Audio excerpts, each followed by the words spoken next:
बिस्मिल्लाहिर्रहमानिर्रहीम। अस्सलाम वालेकुम नाज़रीन, आप यूट्यूब चैनल देख रहे हैं। मैं इमरान खान हूँ। सबसे पहले तो एक बड़ी खबर मैं आपको बताऊँ, एक रौला नया पड़ गया पाकिस्तान में। पड़ता रहे रौला, यानी ये तो इंटरनल चीज़ें हैं और इस्टेब्लिशमेंट की और सियासी जमातों की अपनी अंदर की लड़ाइयाँ हैं। और जब तक इस्टेब्लिशमेंट पाकिस्तान की सियासत के अंदर रोल प्ले करती रहेगी तब तक ये गंद और खिचड़ी पाकिस्तान की सियासत में पड़ी रहेगी। खबर यह है नाजरीन कि जब इंडिया और पाकिस्तान के दरमियान एक बड़ी जंग का ख़तरा पैदा हो चुका था और तनाव बढ़ता जा रहा था, इंडिया ने कुछ अटैक पाकिस्तान के ऊपर मिसाइल के किए, पहले पाकिस्तान के सेटल्ड एरिया के अंदर। और उस वक्त जब ड्रोन्स चल रहे थे बहुत बड़े पैमाने पर, तब मिलिट्री एस्टेब्लिशमेंट में ये डिस्कशन हुई कि वाकई जो पाकिस्तान तहरीक इंसाफ कह रही है, या जो नुक्ता मैं भी बार बार उठा रहा था कि इमरान खान को इस वक्त अडयाला जेल में नहीं होना चाहिए, उन्हें महफूज बनाना रियासत की जिम्मेदारी है। उस वक्त इसके ऊपर डिस्कशन हुई थी एस्टेब्लिशमेंट में, और जो क़यादत है उन्होंने बैठकर इसके बारे में बात की थी और इसके असरात का जायज़ा लिया था कि खुदा न खास्ता इंडिया ने अगर कोई शरारत की अडयाला में तो पाकिस्तान के अंदर पूरे के अंदर आग लग जाएगी। और उस वक्त पाकिस्तान तहरीक इंसाफ के कुछ लोगों ने यह भी कहा था कि क्योंकि मोदी की नवाज शरीफ से दोस्ती है तो नवाज शरीफ का सबसे बड़ा मुखालिफ जो है वो इमरान खान है, क्योंकि नवाज शरीफ की सियासत को तबाही इमरान खान ने किया है। मैं वैसे कोई दुश्मनी नहीं है इनमें, लेकिन नवाज शरीफ साहब की सियासत जो है वो पूरी तरह से बर्बाद तभी हुई जब इमरान खान साहब ने वो सारी की सारी पॉलिटिक्स की जो नवाज शरीफ साहब नहीं कर पाए। तो मियाँ साहब की तो पंजाब में और लाहौर में भी सियासत बर्बाद हो गई। तो ये भी खदशे का इजहार किया गया था कि नवाज शरीफ के सबसे बड़े मुखालिफ को रस्ते से हटाने के लिए मोदी कोई शरारत भी कर सकता है, ये भी बातें की गई। अब इसमें उस वक्त मिलिट्री एस्टेब्लिशमेंट ने जब डिस्कस किया कि इमरान खान को वाकई अगर हालात ज़्यादा ख़राब होते हैं तो जेल से निकालना पड़ जाएगा। अब इस सिलसिले में क्योंकि देखें मिलिट्री एस्टेब्लिशमेंट जो है वो भी इस वक्त मौजूदा हुकूमत के साथ ये एक दूसरे के काने हैं ना, दोनों ने मिलकर डकैती मारी हुई है। अवाम के मैंडेट पे डकैती अकेली पीएमएलएन या पीपल्स पार्टी तो मार नहीं सकते थे, या इलेक्शन कमीशन तो अकेला ये करके दे नहीं सकता था। तो ये एस्टेब्लिशमेंट ने ब्यूरोक्रेसी को साथ खड़ा करके ये सब ने मिलकर डकैती मारी हुई है।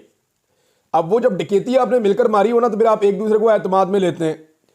तो ये जब हुकूमत को बताया गया एस्टेब्लिशमेंट की जानिब से कि इमरान खान साहब की हिफाजत के पेश नज़र और जो मौजूदा सूरत हाल है इसमें एक तो कौमी यकजहती है, बाकी चीज़ें, अगर ये जंग ज़्यादा एस्केलेट करती है और मज़ीद बढ़ जाती है तो फिर शायद इमरान खान साहब को बाहर लाना पड़ेगा।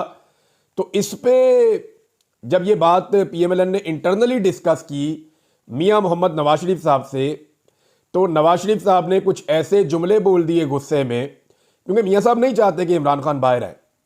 मुंह से चाहे वो कह भी देंगे जनाब इमरान खान साहब के साथ ज्यादती हो रही है, उनको बाहर आना चाहिए, सियासत के लिए सियासतदान कुछ भी कर देता है, लेकिन मियाँ साहब नहीं चाहते कि इमरान खान बाहर आए। मियाँ साहब नहीं चाहते कि यास्मीन राशिद बाहर आए।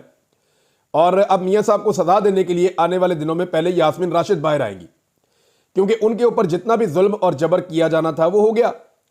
और एस्टेब्लिशमेंट को भी ये पता चल गया कि यास्मीन राशिद को इससे ज्यादा क्या तोड़ा जा सकता है। ना वो इमरान खान को छोड़ती है, ना वो अपना नजरिया छोड़ती हैं, ना वो नवाज शरीफ की मंजी ठोकना छोड़ेंगी। तो उन्होंने तो अपना ही काम करना है। लिहाजा मियाँ नवाज शरीफ साहब ने जो दो चार जुमले बोले हैं ना, उनकी कीमत अब मियाँ साहब को चुकानी पड़ेगी। ये जुमले क्या हैं ये अभी मैं आपको रोक देता हूं, लेकिन ये जुमले आपको आने वाले दिनों में पता चल जाएंगे। बस आप ये समझ लें कि जुमले उनके पुराने जुमलों से मिलते जुलते ही हैं जो वो पहले बोला करते थे जब वो एंटी एस्टेब्लिशमेंट हुआ करते थे। बहरहाल मियाँ नवाज शरीफ साहब ने मुखालफत की उस वक्त इमरान खान साहब को जेल से बाहर निकालने की, लेकिन फिर लकीली हुआ ये कि जंगबंदी हो गई। जंगबंदी होने के बाद सिर्फ सूरत हाल बदल गई। लेकिन ये एस्टेब्लिशमेंट को पता चल गया कि इंटरनली इनकी मीटिंग में हुआ क्या था। शाहिद खटक साहब ने भी इसको जो है वो क्लेम किया, मेंबर कौमी असम्बली हैं, उन्होंने तो बाकायदा यहां तक क्लेम किया कि नवाज शरीफ साहब ने इस तरह की बातें की है, लेकिन कंफर्मेशन उन्होंने नहीं दी। मैंने अपने एक दो सोर्सेज से बात की, उन्होंने कहा जी बिल्कुल ये जो बात है ये ठीक है कि बहुत ज़्यादा हालात ख़राब होने की सूरत में इमरान खान साहब को निकालना पड़ना था और उसके मल्टीपल रीजंस थे, और ये बात हुकूमत को एस्टेब्लिशमेंट ने बताई थी। अब जब ये बात नवाज शरीफ तक पहुंची तो लाजमी बात है फिर रिएक्शन आना था।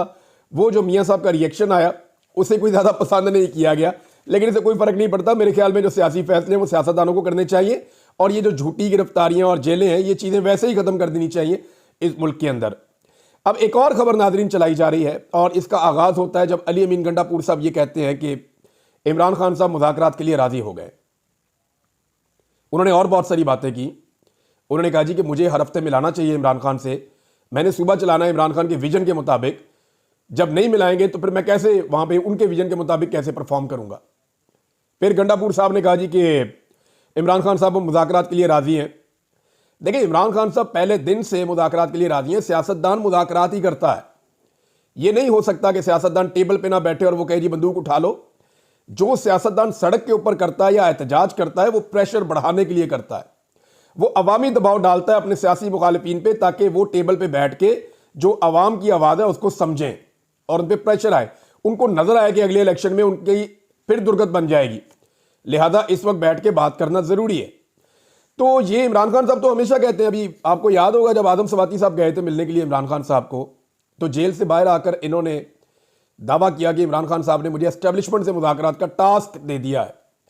बाद में इमरान खान साहब ने कहा जी मैंने टास्क कोई नहीं दिया किसी को भी, ये खुद ही करना चाह रहे थे, तो बस ठीक है जाएं करें, और मैंने आपको खबर पहले दे दी थी। तो बल्कि इमरान खान साहब ने मना भी किया था। अब मामला यह है कि इमरान खान साहब को धोखा इतनी दफा दिया गया है कि मुज़ाकरात तो उनको करने होंगे बतौर सियासतदान, लेकिन वो भरोसा नहीं कर पा रहे। कभी एस्टेब्लिशमेंट धोखा देती है, जब सियासी जमातें बैठती हैं तो उनके पास इतना इख्तियार नहीं है कि पाकिस्तान तहरीक इंसाफ के लोगों की इमरान खान साहब से मुलाकात करवा दें। एक सरकारी ऑफिसर वहां बैठा हुआ यूनिफॉर्म में, वो रुकवा सकता है। जब चाहे इमरान खान की मुलाकात रुकवा देता है, जब चाहे इमरान खान की मुलाकात करवा देता है। तो इनकी तो औकात ही नहीं थी, और ये तो सारे अर्दली है। हुकूमत तो एक्चुअली चला रही है मिलिट्री एस्टेब्लिशमेंट। तो मिलिट्री एस्टेब्लिशमेंट के साथ ही बात करनी है पाकिस्तान तहरीक इंसाफ ने कि जनाब आपने बड़ी ज्यादती कर ली, बड़ा जुल्म कर लिया। अब आप जुल्म और ज्यादती का सिलसिला बंद करके अपनी आईनी और कानूनी डोमेन में वापस जाएं और हमें सिविलियंस को एक नए इलेक्शन के जरिए पाकिस्तान को आगे बढ़ाने का मौका दें। असल में तो वन लाइनर यही है ना, ये जो केस वेस है ये तो अदालतों के अंदर होंगे। इमरान खान साहब अपने आपको बेगुनाह साबित कर लेंगे, जहां नहीं होंगे वहां फंस जाएंगे। लेकिन जो असल मामला है वो ये है कि मिलिट्री एस्टेब्लिशमेंट को ये कहा जाए कि जनाब आपने जितना जुल्म और ज्यादती की है उसकी कोई तारीख में मिसाल नहीं है। अब आपने जुल्म और ज्यादती कर दी है, पाकिस्तान के लिए बेहतर यह है कि अब आप ये जुल्म और ज्यादती बंद करके अपनी कानूनी और आईनी डोमेन में वापस चले जाएं। लेकिन मिलिट्री एस्टेब्लिशमेंट को साथ में खौफ ये भी है कि जो हमने जुल्म और ज्यादती की है इस पर कहीं हमारी पकड़ ना हो जाए। और इमरान खान के बारे में उन्हें यह लगता है कि इमरान खान कहीं वो लीडर तो नहीं है कि जो वाकई में उनकी पकड़ कर ले। देखिए, अपने जाती मामलात में इमरान खान साहब ने कैटेगोरिकली कहा है कि मैं किसी से बदला नहीं लूंगा, लेकिन पाकिस्तान को नुकसान पहुंचाने वालों के बारे में इमरान खान साहब की पॉलिसी वही है जो वो पहले भी हमेशा कहते रहे हैं। अब बैरिस्टर गौहर साहब ने, अच्छा एक तो ये खबर पहले आप देख लेना कि इस पे ये दावा किया गया कि इमरान खान साहब मुज़ाकरात के लिए राजी हो गए, अली अमीन गंडापुर साहब ने कहा, और उसके बाद कुछ खबरें लगना शुरू हो गई।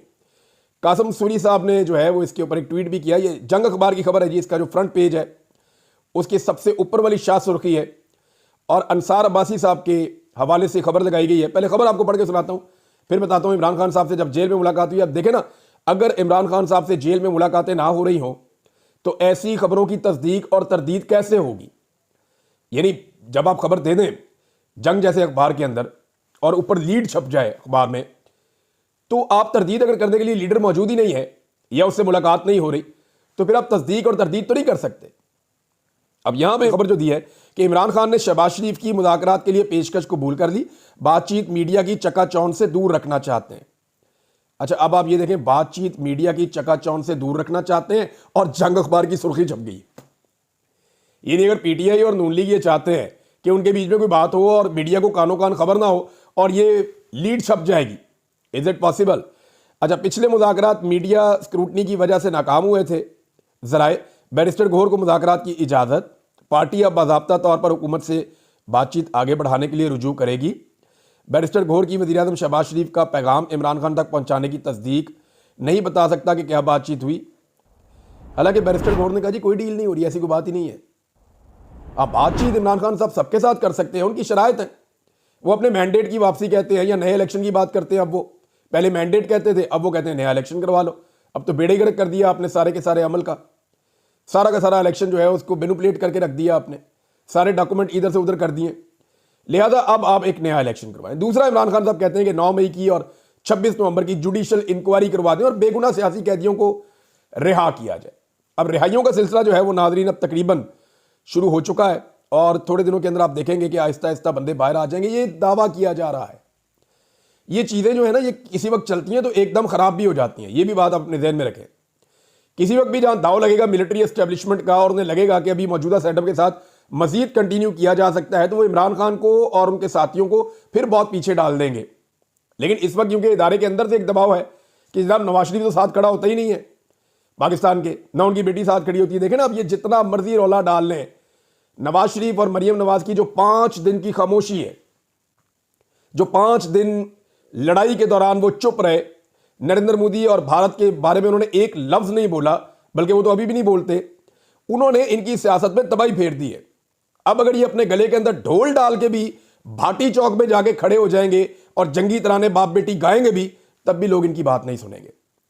क्योंकि लड़ाई के बाद जो बुक्का आपको याद आए तो वो अपने मुंह पे मार देना चाहिए। तो वो टाइम गुजर गया ना, 5 दिन जब मुज़ाहमत करनी थी, जब बात करनी थी, तब इन्होंने बात की नहीं और अब ये बात कर रहे हैं, तो इसका फायदा कोई नहीं है। नाज़रीन, इमरान खान साहब की बहनों ने फिर कैटेगोरिकली बताया कि इमरान खान साहब कोई नून लीग से मुज़ाकरात नहीं कर रहे, ऐसी कोई बात नहीं है, और उनके बारे में वो बहुत क्लियर है कि उन्होंने तो मैंडेट चोरी किया हुआ है सारा।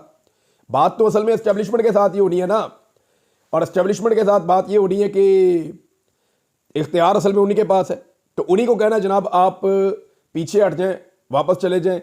बैरिस्टर गौर ने भी इसके बारे में बात की, अलीमा खान ने भी इसके बारे में बात की।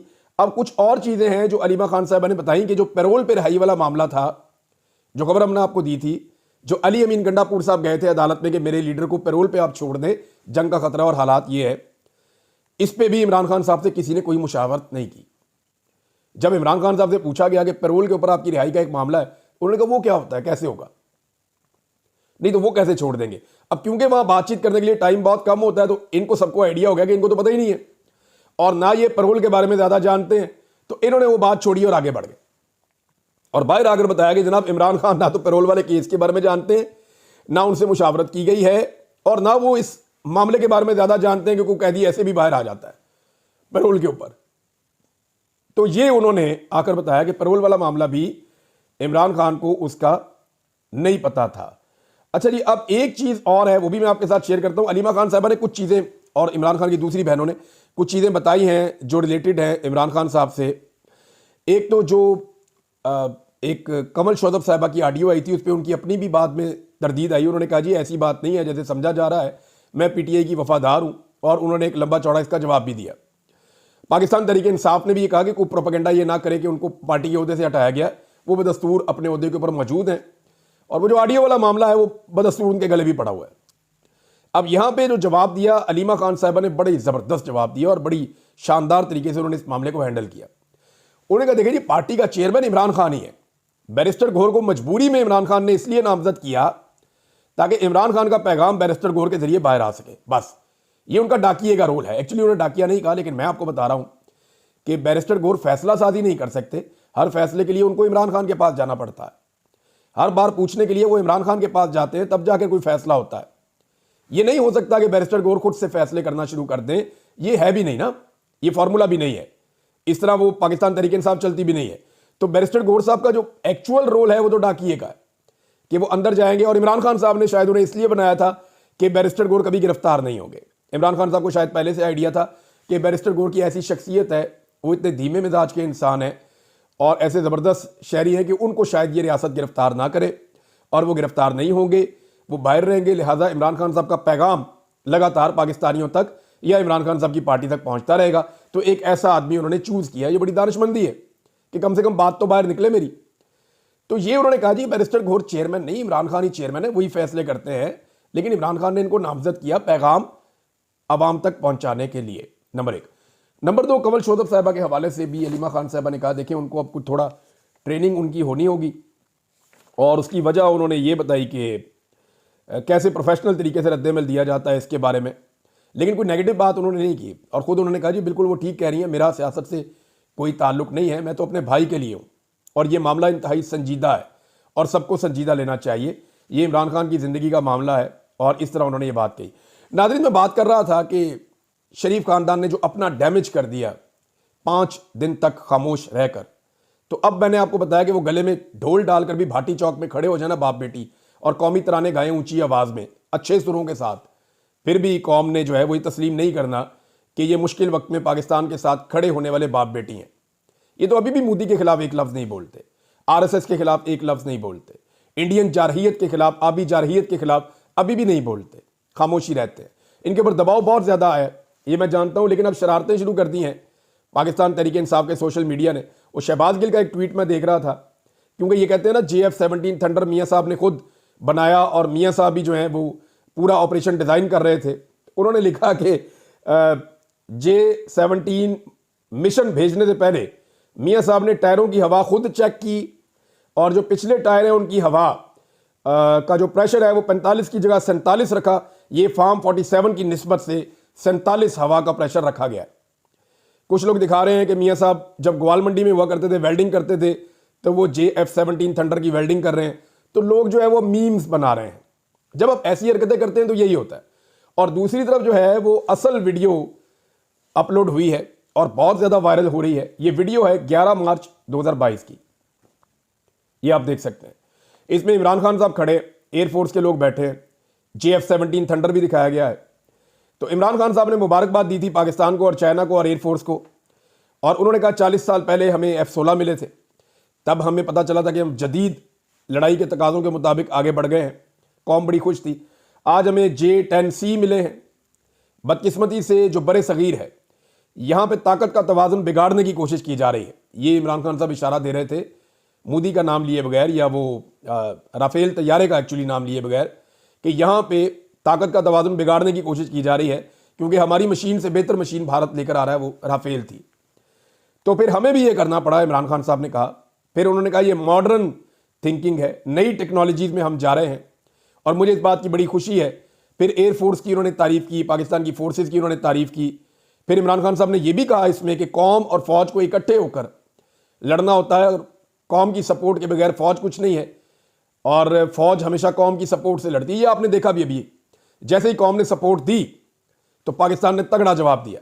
उससे पहले बॉडी लैंग्वेज पाकिस्तान की वो नहीं थी, यानी ना वजीर ऐसे बोल रहे थे, ना मुशीर ऐसे बोल रहे थे, हमें लग रहा था कि शायद हम डाउन जा रहे हैं। लेकिन जैसे ही कौम की सपोर्ट पूरी तरह खड़ी हुई फौज के साथ, तो फिर आपने देखा कि फौज का रद्द-ए-अमल कैसा था, खासतौर पे एयरफोर्स का रद्द-ए-अमल कैसा था। तो ये इमरान खान साहब की बड़ी वायरल हो रही है वीडियो, और इस वीडियो में ये साबित होता है कि एक्चुअली वो इमरान खान थे जो J-10C को पाकिस्तान लेकर आए, बल्कि उन्होंने इस वीडियो में शुक्रिया अदा किया चाइना का, इमरान खान साहब ने, कि उन्होंने वक्त से पहले बड़े अच्छे तरीके से ये तैयारे पाकिस्तान को फराहम किए 8 से 10 महीने के अंदर, हालांकि इसमें सालों लग जाते हैं। तो ये चाइना ने बड़ी मेहरबानी की थी पाकिस्तान के ऊपर। अब नाज़रीन, जो इलेक्शन हो रहा है ना, उस इलेक्शन में भी और वैसे भी शहरों में मुस्लिम लीग नून के लीडर्स के साथ आसिम मुनीर साहब की तस्वीर जो है वो लगाकर पोस्टर हर तरफ चिपकाए जा रहे हैं।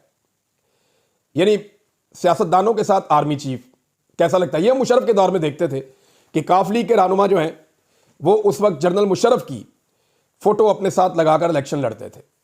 वो जनरल मुशर्रफ को बतौर अपने कायद के पेश करते थे मुस्लिम लीग काफ के लोग, ये हमने देखा था। लेकिन आज PMLN के लोग आसिम मुनीर साहब को अपने कायद के तौर पे पेश करते हैं।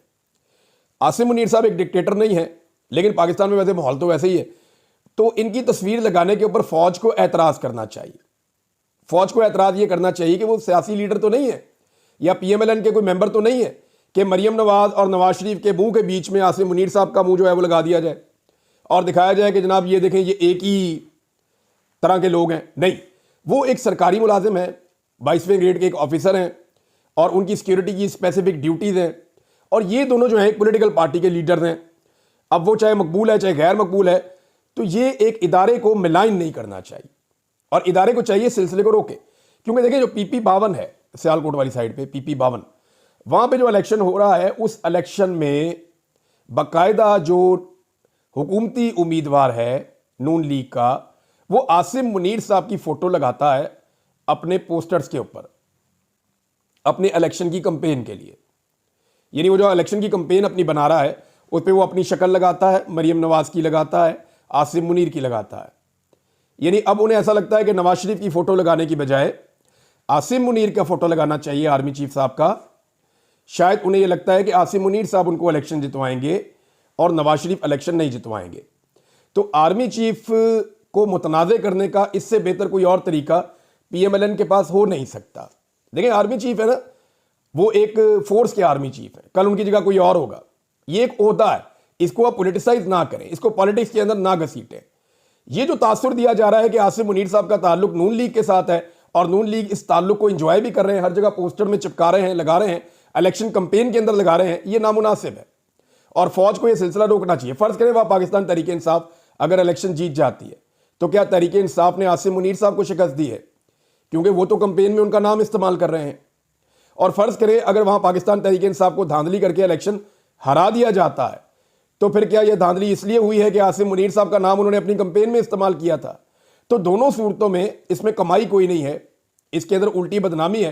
तो इस बदनामी से पाकिस्तान के आर्मी चीफ को, पाकिस्तान की आर्मी को बचाना चाहिए और नून लीग से दरख्वास्त करनी चाहिए कि जनाब मियां नवाज शरीफ की फोटो लगाएं, आसिम मुनीर साहब की फोटो ना लगाएं। देखिए ना पाकिस्तान तहरीक इंसाफ कितने शौक से और कितने जज्बे से फोटो लगाती है इमरान खान की। शिबली फराज साहब ने उठा के फोटो रखी सेनेट में सामने ऐसे कि जनाब ये इमरान खान की फोटो रख के मैं बात करूंगा, तो फौरी तौर पे एक टीवी चैनल ने ब्लर कर दिया, दूसरे ने हटा ही दिया उसको, तीसरे ने वो जूम करके जो उसका चेहरा दिखा दिया, नीचे से गायब कर दिया, बाकी टीवी चैनल ने 2 विंडोज कर दी कि कुछ ना कुछ करके किसी ना किसी तरह जो है वो इमरान खान की फोटो टीवी के ऊपर ना चले। तो जिन लोगों को अपने लीडर पे फख्र होता है वो अपने फोटो साथ लेके लीडर के घूमते हैं और जिन्हें नहीं होता वो बेचारे पोस्टर्स के ऊपर भी अपनी इलेक्शन के दौरान भी नहीं लगाते, क्योंकि उन्हें इस बात का आइडिया है कि अगर ये फोटो हम लगाएंगे तो शायद हमें जो वोट पढ़ने हैं वो भी ना पढ़ें। अब नाजरीन, अलीमा खान साहिबा ने कहा कि अलकादर केस जो है 2.5 महीने हो गए हैं, हमने दरख्वास्त दी थी, अब जाके जनाब ये मुकर्रर हुई है। इनका ख्याल ये है कि हमें थका देंगे तो हम नहीं थकेंगे। अव्वल तो ये सजा ही नहीं होनी चाहिए थी। अलकादर केस इंतहाई अहमकाना केस है, पैसे मलिक रियाज के थे, वो पैसे आज शहबाज शरीफ इस्तेमाल कर रहा है। मसला इन सब का था और जेल में इमरान खान को भेज दिया है। हम यहाँ जमा रहेंगे, केस भी लगवाएंगे और इंसाफ लेंगे। फिर उन्होंने कहा कि एक ही दिन में 2 अदालतों में केस लगा, ऐसा तो नहीं होता। जजेस तो वकला से मशवरा करते हैं कि अगर आपके क्लाइंट का दूसरा केस है पहले वो देख लें फिर ये देख लें। तो ये तारीख भी डिस्कस की जाती है लेकिन यहाँ नहीं की गई। लोगों के साथ जो जुल्म होगा तो वो इंसाफ के लिए फिर किधर जाएंगे। साथ में उन्होंने ये भी कहा कि इमरान खान साहब का जो केस है वो वकला में बता रहे हैं कि आधे घंटे का केस है, आधे घंटे में फैसला हो सकता है और इमरान खान साहब की रिहाई हो सकती है। 1-2 दिन में होने वाले मामूल का जो काम है उसके लिए महीनों हमें जिद्दोजहद करनी पड़ रही है पाकिस्तान में। अब नोटिस हो गए हैं, आइंदा बुध को बहस होगी, देखते हैं कब तक चलाते हैं ये केस। ईद भी आ रही है, ये भी अलीमा खान साहिबा ने कहा। तो बड़ी डट कर खड़ी हैं इमरान खान साहब की बहनें। कादी फायद ईसा ने नादरीन ने एक लिख दिया है आर्टिकल डॉन के अंदर, और जो ले दे हो रही है। आर्टिकल तो शायद किसी ने नहीं पढ़ना था, लेकिन पीटीआई के लोगों ने या पाकिस्तान के सोशल मीडिया एक्टिविस्ट जो बहुत गुस्से में है नौजवान, उन्होंने उठा के लगा के कादी साहब की ऐसी तैसी फेर दी। कादी साहब से सब्र नहीं हो रहा। मैंने आपसे पहले भी कहा था, इस आदमी को बहुत फिक्र है कि लोग इसके बारे में क्या सोचते हैं। जब ये चीफ जस्टिस नहीं बना था मैंने तब भी कहा था कि इस आदमी को, मैंने 2022 और 23 में ये कहा था कि काजी फायद ईसा को इस बात की बहुत फिक्र है कि लोग इसके बारे में क्या सोचते हैं और ये इसका इंपैक्ट लेगा। और आज वो इसी फिक्र में है कि जनाब मेरी तो हर तरफ थू थू होती है, भेस बदल के मैं कहीं नहीं जा सकता। तो काजी फायद ईसा साहब और जनरल बाजवा दोनों एक जैसी कैफियत का शिकार है। जनरल बाजवा के अपने और बहुत सारे बखेड़े और मसाइल हैं, लेकिन काजी साहब अब आर्टिकल लिख के किसी ना किसी तरह रेलिवेंट होना चाह रहे हैं। तो कादी साहब बिल्कुल वैसे ही रेलिवेंट नहीं हो सकते जैसे जनरल बाजवा नहीं हो सकते और जैसे नवाज शरीफ फिलहाल के वक्तों के लिए नहीं हो सकते। अब तक के लिए इतनी, अपना ख्याल रखिएगा, अपने इस चैनल का भी। अल्लाह हाफ़िज़।